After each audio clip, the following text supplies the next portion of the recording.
साथियों, इस समय आप जान रहे हैं कि मेरे वीडियो विविध टॉपिक पर आते हैं। जब बच्चा बड़ा होता है तो समाज में एक ही प्रश्न पूछा जाता है कि क्या करते हो, कैसे करते हो।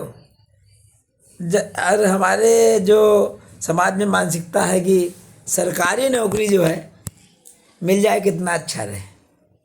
अच्छा, अप्लाई बहुत लोग करते हैं लेकिन बहुत कम लोग पाते हैं। लेकिन ये भी एक प्रश्न है, कुछ लोग पा जाते हैं, 3-3 4-4 नौकरियां पा जाते हैं और कुछ लोग नहीं भी पा पाते हैं।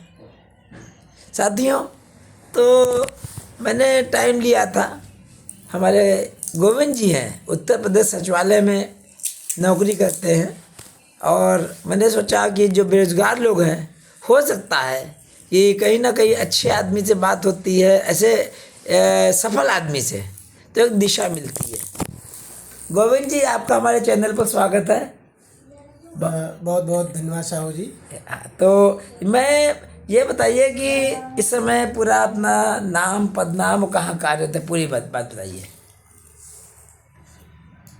साहू जी, जैसे आप तो परिचित ही हैं, परिचित। मैं गोविंद कुमार हाँ, और उत्तर प्रदेश सचिवालय में हाँ। अपर निजी सचिव के पद पर कार्यरत हूँ। ये गस्टेड पोस्ट होती है। हाँ, ये अच्छा। गस्टेड है। हाँ। लोक सेवा आयोग से।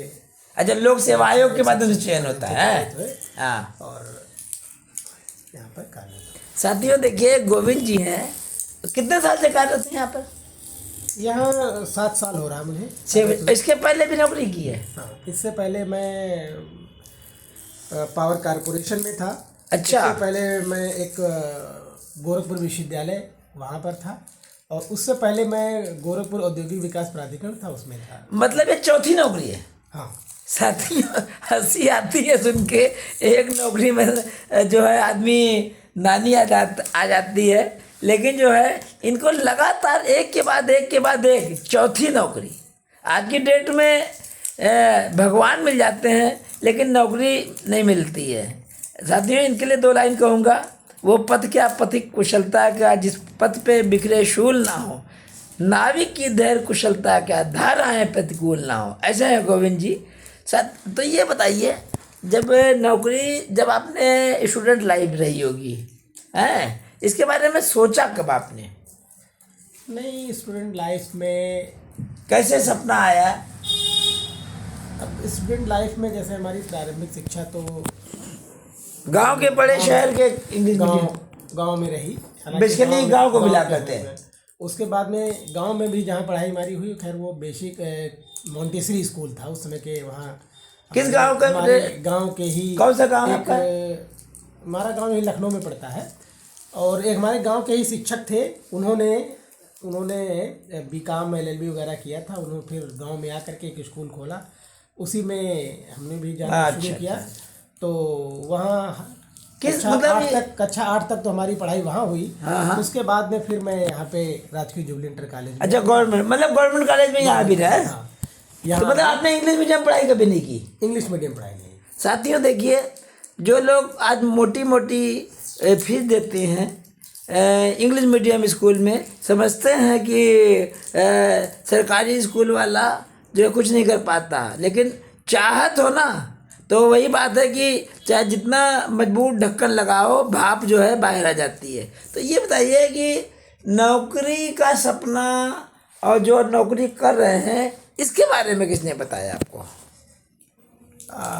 एक्चुअली जब मैं लखनऊ आया तो लखनऊ में जहाँ पे मैं रहता था, यही लखनऊ का एक पुराना सा मोहल्ला है रस्तोगी नगर। अच्छा। वहाँ पर रहता था। तो एक्चुअली होता क्या है कि अकेले रहते थे? हाँ। आसपास का जो वातावरण होता है, उस वातावरण के हिसाब से ही होता अच्छा है। क्योंकि मैं ऐसे पृष्ठभूमि से निकल के आया था तो मुझे ये नहीं पता था कि मुझे क्या करना चाहिए, क्या पढ़ना चाहिए। काउंसलिंग नहीं थी, है ना, क्या पढ़ना चाहिए आगे, इससे पढ़ेंगे तो ये बनेंगे, इससे ये बनेंगे।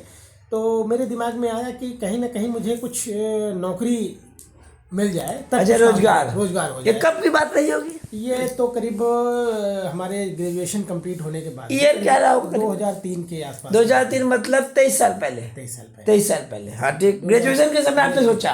ग्रेजुएशन के समय, ग्रेजुएशन क्या मेरे दिमाग में जो फंडा आया वो कि वो ग्रेजुएशन इंटर के बाद में ही मतलब इंटर के तुरंत बाद आपने इंटर के दिमाग बाद में बना लिया लिया कि हमको नौकरी चालू करनी चाहिए। नौकरी करनी चाहिए हाँ। और नौकरी करने का कुछ ऐसा किया जाए जिससे हमें नौकरी मिले।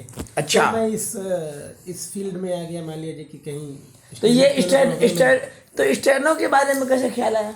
स्टेनो के बारे में ख्याल तो है कि उस समय नौकरियां थोड़ा सा आसानी से मिल जा रही थी, लोगों को लगा कि नहीं यार ये नौकरी करो, क्योंकि होता तो ये है कि भाई बाबू बनना है भाई, एक होता नहीं, आसानी से तो समय भी नहीं मिलती होगी। जैसे आप ये बताइए, नौकरी मतलब नौकरी का तो कंपटीशन हमेशा रहता है। जो आसानी शब्द क्या है मतलब? नहीं, आसानी शब्द का मतलब ये है कि जैसे ये होता है ना कि एक होता है कि भाई आदमी लोअर क्लास या लोअर मिडिल कह लीजिए, जो भी आप इसको नाम दें, उसमें ये होता है ना कि कुछ रोजगार मिले, लेकिन क्या बन जाएंगे, बाबू बन जाए, क्योंकि बाबुओं की संख्या बहुतायत होती है। हाँ। तो फिर बाबू से बेहतर क्या बन जाएंगे, बाबू से बेहतर थोड़ा स्टेनो बन जाए। अच्छा, लेकिन कंपटीशन तो उसमें भी होता होगा। कंपटीशन तो उसमें भी होता है, तो मतलब ये होता है कि अपने हिसाब से जैसे होता है ना कि वो विचार कैसे आता है इसमें, इस फील्ड अच्छा में आने का। अच्छा। तो इस फील्ड में अच्छा विचार चलिए, बनाया गया। नौ ये आपने सोचा कि मैं शॉर्ट हैंड सीख लूँ।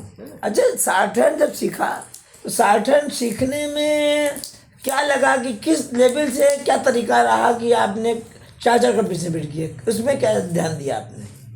नहीं, उसमें तो भाई शॉर्ट हैंड में तो ये भी hard work is the key of success, अच्छा, है ना। Hard work is the key of success. हाँ, तो साथियों बस समझ। तो उसके हिसाब से है। और लोग जो आप अपने थोड़ा सा ऊपर वाले लोगों को देखिए जो सफल है, अच्छा। सफल तो बहुत से लोग होंगे, बहुत से लोग इसी विधा में घूम रहे हैं। लेकिन आप जैसे तो क्या मतलब, क्या मैं एक बात यहाँ पूछूंगा कि जैसे लोग आपने सफल व असफल की बात बताई, तो क्या लगता है जो आपकी स्टेनो वाली फील्ड है, इसमें सफलता के लिए क्या मतलब आपके हिसाब से होना चाहिए? नहीं, सफलता के लिए इसमें तो यह है कि आपको एक नियमित दिनचर्या आपको अपनानी होगी, डिसिप्लिन डिसिप्लिन और हार्ड वर्क, और एक पेशेंस बना के रखना होगा आपको। पेशेंस से आप काम करेंगे। अच्छा, कितने दिन में ये बताइए कि शॉर्ट हैंड लगभग आ जाती है अगर सीखते हैं? सीखने में तो शॉर्ट हैंड तो 3-4 महीने में आप सीख जाएंगे पूरा, समझ नहीं, जैसे कंपटीशन लेकिन कंपटीशन लेकिन आने के लिए आपको थोड़ा सा मेहनत करने की जरूरत होती है। तो मेहनत आप अगर बहुत बढ़िया मेहनत करते हैं तो 1 साल के अंदर आपके अंदर वो चीज़ आ सकती है, अगर आप बहुत अच्छी मेहनत करते हैं। मतलब अगर 2 साल रख लें, 2 साल रख ले, 2 साल में अच्छा आ जाएगा। मतलब 2 साल अगर एक स्टूडेंट जो है स्टेनो की नौकरी, जो अतिरिक्त निधि सचिव की नौकरी पाना चाह रहा है, तो वो 2 साल अच्छे से सीख सकता है। 2 साल में सीख सकता है। अच्छा, नौकरी तो शॉर्ट हैंड हो गई, तो अच्छा इसमें तो कोडिंग लैंग्वेज होती है शॉर्ट हैंड में ना। हाँ, एक तरीके से कोडिंग लैंग्वेज कहा जाए।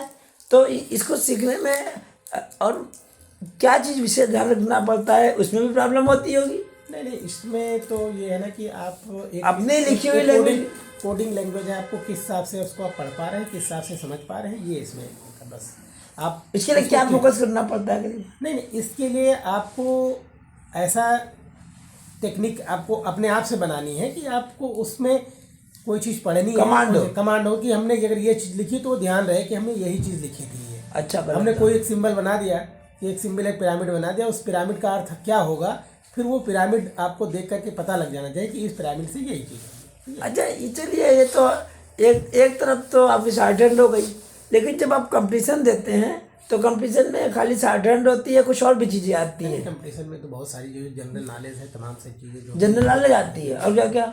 जनरल नॉलेज है, हिंदी है, जो भी अन्य कंपटीशंस के लिए होता है। कंपटीशन तो सबके लिए लगभग सेम ही होता है, किसी में थोड़ा सा हार्ड लेवल का होता है, किसी में थोड़ा सा लोअर लेवल का होता है, बस। तो अच्छा, जैसे सचिवालय में दिए तो आपने कौन कौन से रिटन टेस्ट दिए होंगे और कौन से शॉर्ट हैंड, इसका क्या रहता है प्रक्रिया? नहीं, सचिवालय में तो खैर पहले तो प्रक्रिया थोड़ी सी वैसी सरल प्रक्रिया थी, बीच में प्रक्रिया थोड़ी सी अब क्या होता है? अब इसमें तो एक जीएस का पेपर होता है, जनरल नॉलेज का हो गया पेपर, फिर एक पेपर हिंदी का होता है, वो रिटन अच्छा होता है, हिंदी का जनरल नॉलेज का रिटन होता है। उसके बाद में फिर शॉर्ट हैंड टाइप का रहता है, और फिर वो आपका कंप्यूटर रहता है। साथियों देखिए, मैं बात कर रहा हूँ गोविंद जी, जो उत्तर प्रदेश सचिवालय में अतिरिक्त निजी सचिव APS कहलाता है, गस्टेड ऑफिसर है ये। इनसे बात कर रहा हूँ। ऐसे लोग जो तैयारी कर रहे हैं जो आसपास जाते हैं निराश लोगों से बात करते हैं। तो मेरा उद्देश्य है सफल लोगों से बात कराना। तो ये चौथी नौकरी जो है पाए हुए हैं, तो इनसे मैं बात कर रहा हूँ। तो ये रिटर्न की तैयारी जो करते हैं, तो ये भी तो एक चैलेंज होता है। हाँ, नहीं, चैलेंज तो रिटर्न की तैयारी का भी होता है, लेकिन है कि अब थोड़ा सा आप लगातार प्रैक्टिस करते जाएंगे तो चीज़ें आ जाती हैं। ऐसा कोई बहुत बड़ा वो नहीं है, लेकिन है कि एवरेज कितने दिन में, एक बात बताइए, दिन में लगभग कितना घंटा साधन को दिया जाए और कितना घंटा रिटर्न को दिया जाए एवरेज में रेगुलर? जो बच्चा आपने पढ़ने के लिए तो मान लीजिए आप 2 घंटे मेहनत से पढ़ लें और 8 घंटे आप ऐसे किताब लेके बैठे रहें, उसमें तो कोई वो नहीं है। अब ध्यान लगा के आप करें तो 2-3 घंटे है पर्याप्त है। एकाग्र होके बैठे। भाई एकाग्र होके पढ़ेंगे तभी तो काम चलेगा उसमें। अच्छा, जैसे स्वामी विवेकानंद ने कहा था, उठो जागो और तब तक ना रुको जब तक लक्ष्य की प्राप्ति ना हो जाए, यही कहते हैं ना। साथियों देखिए, गोविंद जी भी बता रहे हैं, तो जो लोग साठन की तैयारी स्टेनो बनना चाहे, इसके लिए सचिवालय में तो अतिरिक्त निधि सचिव हो गया, उसके सिवा विभाग और विभागों में क्या क्या रहता है, सेंट्रल गवर्नमेंट में क्या क्या रहता है? नहीं, सेंट्रल गवर्नमेंट में भी रहता है, जैसे स्टेनोस का रहता है स्कोप। मान लीजिए इसमें आपका लोकसभा सचिवालय है, आपका जो राज्यसभा सचिवालय है, और वहाँ के जो सेंट्रल गवर्नमेंट के विभिन्न मंत्रालय हैं उनमें भी रहता है, स्टेट में भी रहता है, स्टेट के सारे डिपार्टमेंट्स में रहता है। इसको तो खैर है, मतलब कुल मिला के आपके हिसाब से अगर इस दौर में जैसे लोग करते हैं, तो कहीं ना कहीं जो है अभी शॉर्टहैंड लाइन का स्कोप है। अगर लगभग ये बताइए, अगर स्टेट गवर्नमेंट में नौकरी लगेगी तो कितना सैलरी होती होगी, और आप क्या जैसे सचिवालय में लगती होगी, लगभग क्या सैलरी मिलती होगी? नहीं, तो वर्तमान में जो ये इसमें चल रहा था, जिससे तो 50,000 जो पहले सचिवालय में है कि ये लेवल 8 का पद है, और स्टेट में जैसे जो लगभग टोटल कितनी सैलरी बन जाती है इसमें? नहीं, जो न्यू लड़का आएगा उसको करीब 50,000 के आसपास को उसको मिलेगा। मतलब साथियों समझ लीजिए कि सचिवालय में जो नई वैकेंसी, नया लड़का भर्ती होगा अतिरिक्त निधि सचिव में, तो गस्टेड ऑफिसर होगा और उसको 60,000 रुपये सैलरी मिलेगी, और विभागों में होगा वहाँ भी 45-50 मिलती है। 40-45 साथियों वो तो वेरी करेगा जिस हिसाब से क्या उसको अलाउंसेस मिल रहे हैं, क्या है। सेंट्रल गवर्नमेंट में जाएगा तो उसको अदर अलाउंसेस में, उसमें डीए तमाम अलाउंसेस कुल मिला के मतलब कहीं भी सैलरी मिलेगी तो 40-45 से कम नहीं मिलेगी। मतलब 40-45 से सैलरी स्टार्ट हो गए, आपको 60,000 तक सैलरी मिलेगी। तो ऐसे लोग जो मेरा चैनल देख रहे हैं, मैं बताना चाहता हूँ कि स्टेनो की लाइन, शॉर्टहैंड की लाइन भी आपके बच्चे के लिए उपयोगी हो सकती है। बहुत लोग जो नहीं जानते हैं उनको बताने के लिए मैंने ये गोविंद जी के पास आया था। गोविंद जी, आपको बहुत बहुत धन्यवाद। अंत में एक संदेश दीजिए, जो बच्चे तैयारी कर रहे हैं या स्टार्ट करना चाहते हैं, उनको कोई संदेश दीजिए। देखिए, हर व्यक्ति पढ़ता है, पढ़ने का उद्देश्य उसका होता है कहीं ना कहीं उसको या तो रोज़गार मिले या अपना कोई बिजनेस करे, उसमें सक्सेस हो, यानी ये कि वो ऐसे लेवल पे पहुंच जाए जहाँ कि उससे अपनी वो जीविका चला सके, एक अच्छा इंसान बन सके।